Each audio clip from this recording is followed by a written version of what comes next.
Well, hello. In our first video here, we're going to talk about writing the equation of a tangent line. So a tangent line is any line that just kind of skims some nonlinear curve that we have here that we usually call f of x. Now this tangent line and the curve, they intersect at one and only one place, and that special point right there is called the point of tangency. And as we go through the video today, anytime we talk about writing the equation of any kind of line, we're always going to lean on this point slope formula, something that you've used a lot already, but we're going to continue to lean on that today.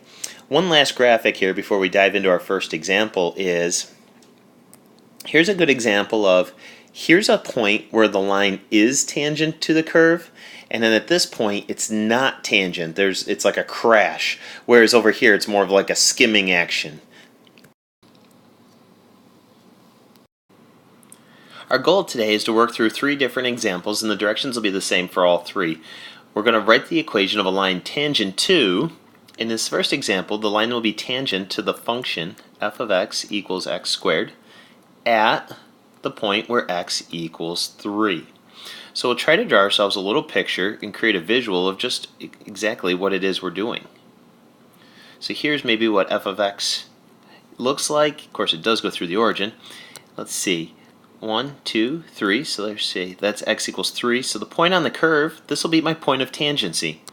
And the tangent line might look like this as it skims that function. So ultimately, at the end of the day, my goal is to write the equation of that blue line. We need a point that it passes through, and we need the instantaneous slope.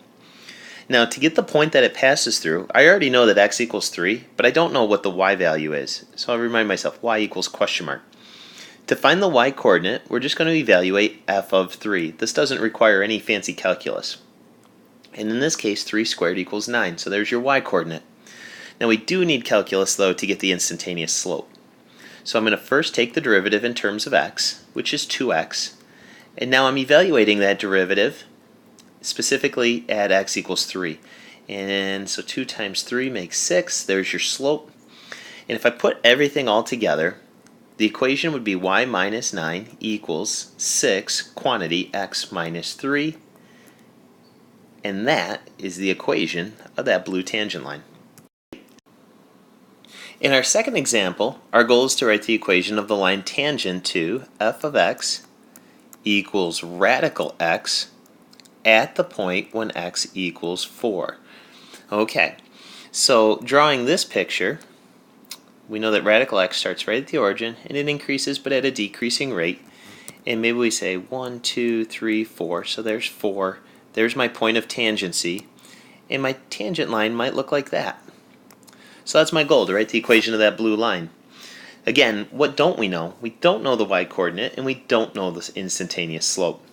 To get your y-coordinate, let's see, f of 4, which would be radical 4, which turns out to be a 2. So we could say your y-coordinate's a 2. Now for the instantaneous slope, before I take the derivative, I'm going to take a few seconds just to rewrite the function using a fractional exponent. Now I'm in a position to apply the power rule that we learned, and the derivative would be 1/2 times x to the negative 1/2, because I had to subtract a 1 from that exponent. I'd also like to rewrite the derivative so it's in a little friendlier format. Let's see here.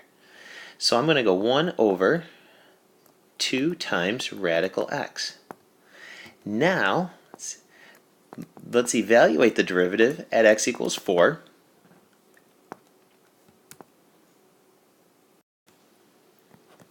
Which is going to be 1 over 2 times the square root of 4, which should be 1/4. Okay, I think I'm ready to put it all together now.